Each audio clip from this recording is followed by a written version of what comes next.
carta. Información oportuna al instante mientras realiza sus actividades al mediodía.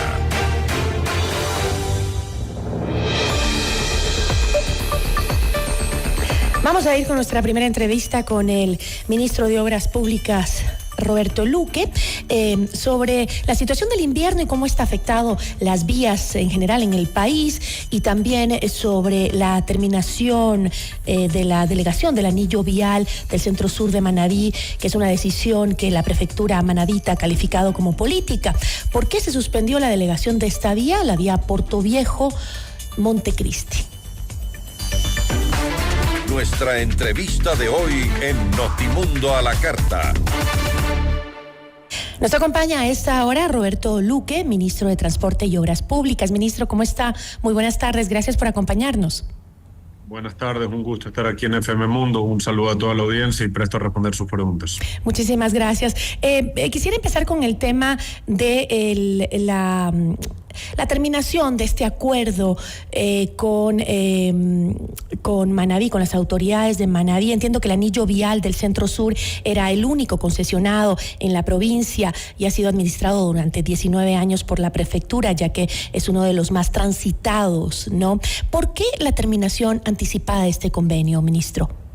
Porque no se estaba cumpliendo el mismo. El objeto del convenio, primero, en el 2006, fue entregar no solo la vía Manta-Portoviejo, Montecristi-Portoviejo, sino también la Montecristi-La Cadena.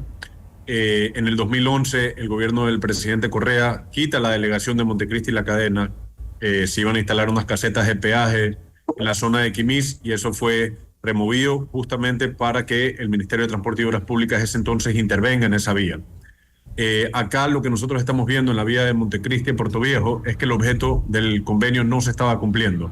El peaje se estaba cobrando y sin embargo esos recursos no eran destinados a la vía está en mal estado, se estaba cobrando peaje que muchas veces los ciudadanos de Portoviejo, de Montecristi y de Manta lo pagan 2 veces hasta 4 veces al día en algunos casos, y no estaba de acuerdo a los niveles de servicio que debería de tener. Muy aparte de eso, la información que está obligada a entregar la prefectura, pero periódicamente no estaba siendo entregada al Ministerio de Transporte y Obras Públicas. Esto incluye el tráfico vehicular, el recaudo, el programa de inversiones, el programa de mantenimientos y también la información sobre los niveles de servicio. Esto quiere decir el índice de rugosidad, que es un parámetro técnico que se utiliza para saber si se está cumpliendo técnicamente con el objeto del mantenimiento, y también la capacidad estructural de la vía. Ahora, ministro, ¿la vía ya está en este momento bajo la administración del gobierno central?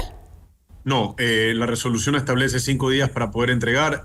La prefectura sabemos que está interponiendo recursos legales como una acción de protección.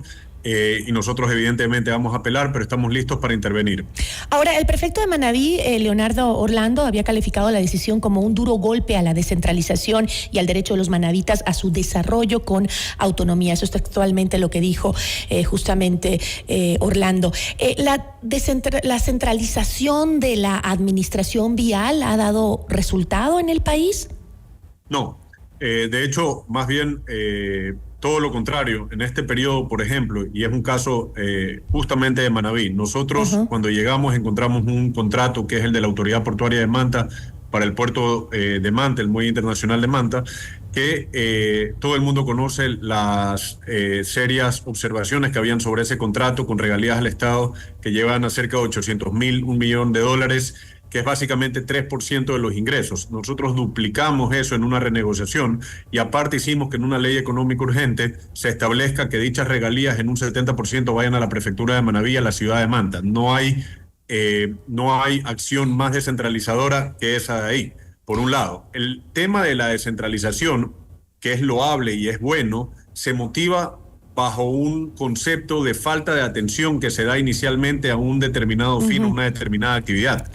Desafortunadamente, en este caso se dio la descentralización, se delegó la vía, pero esa falta de atención ha seguido ocurriendo. Con el agravante, quizás el mayor problema que tenemos es que se cobra un peaje exclusivamente para eso. En el momento en que se desatiende una vía para la cual los ciudadanos están pagando cada vez que pasan por ahí, tenemos que como autoridad tomar decisiones, y esa decisión es sacar la delegación, dejar de cobrar el peaje intervenir inmediatamente con un presupuesto de 3.3 millones aproximadamente. Ahora, entonces, ¿sí tiene el gobierno el presupuesto para mantener la vía sin la necesidad del peaje o también harán más adelante estos cobros?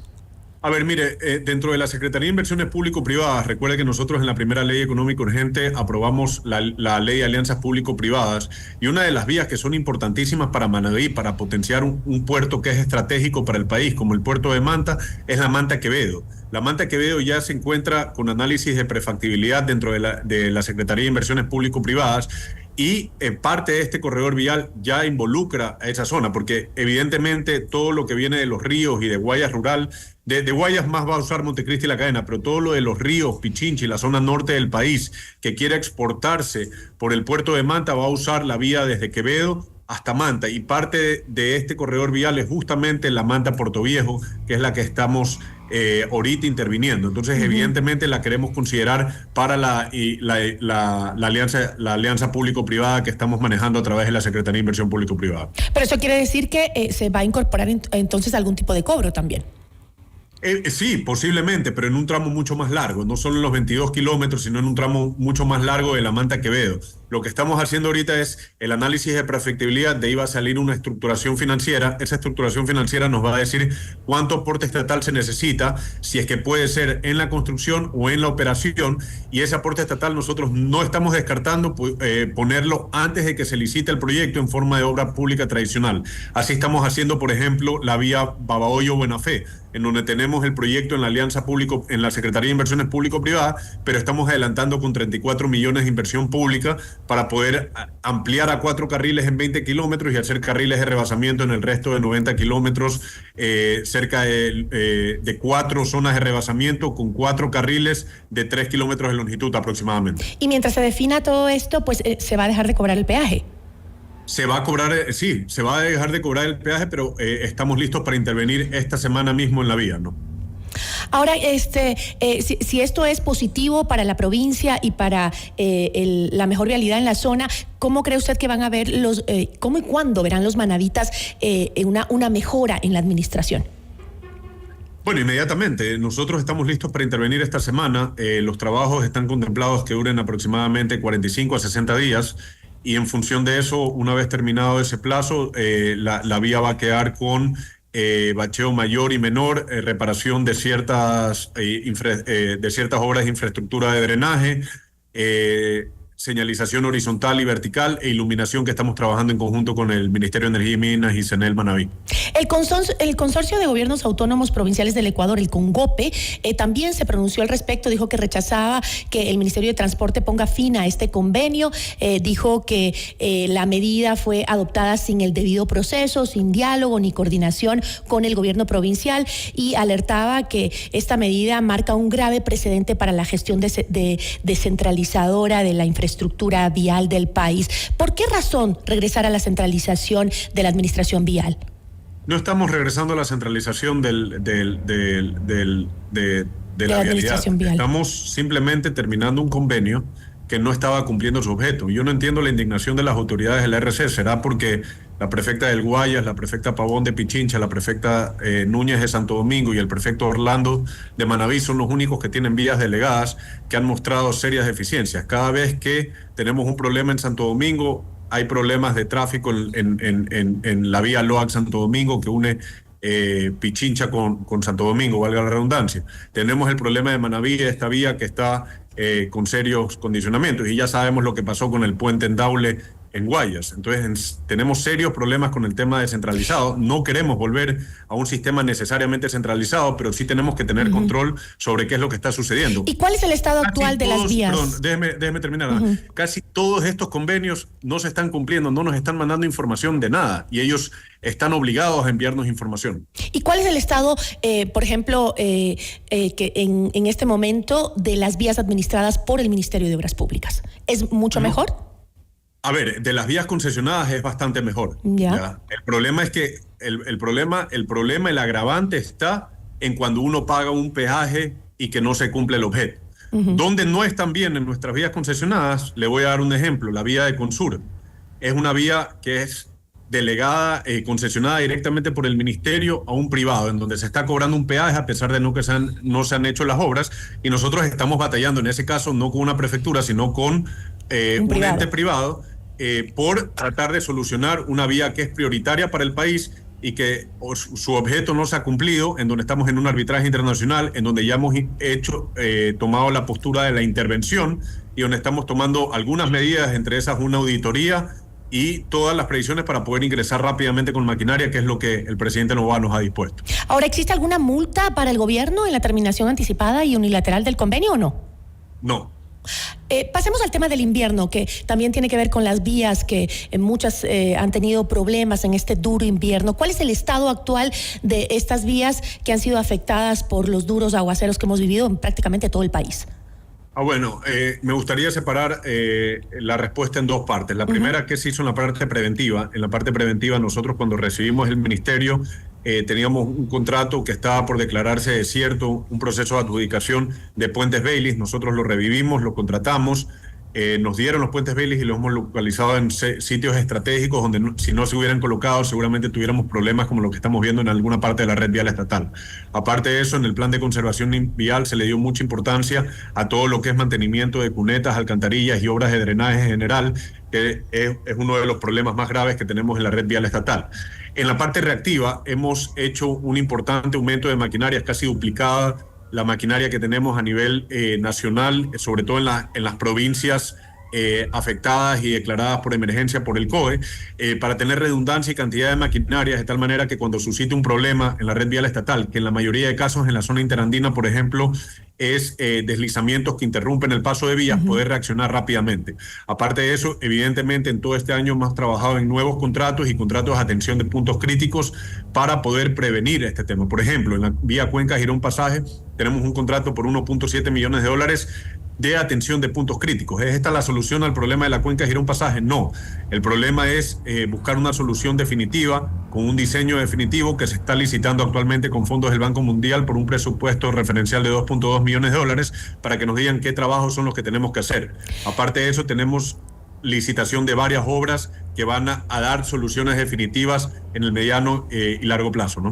Usted mencionó algunas obras preventivas que se estaban haciendo, que tuvieron que retomarlas porque no se habían cumplido con los contratos, pero si hay una preparación, digo yo, permanente del Ministerio de Obras Públicas para enfrentar estos estragos que, yo lo he dicho varias veces, según los expertos, eran absolutamente previsibles, es decir, cada invierno va a ser peor, cada verano va a ser más fuerte y siempre vamos a estar con estos embates de la naturaleza que cada año van a ser peores. No ha habido. Sinceramente no ha habido. Nosotros somos los que estamos iniciando con decisiones importantes. Por ejemplo, un tema, Gisela, que es sumamente importante es el inventario de infraestructura hidráulica. Recordemos que los puentes son infraestructura hidráulica, pero así como puentes, cuando el cauce que se quiere atravesar a través de la red vial estatal no es un río y lo que amerita es un ducto cajón o una alcantarilla, todas esas son infraestructura hidráulica que hoy estamos viendo que no hay inventario. Nosotros estamos arrancando con un inventario de más o menos 700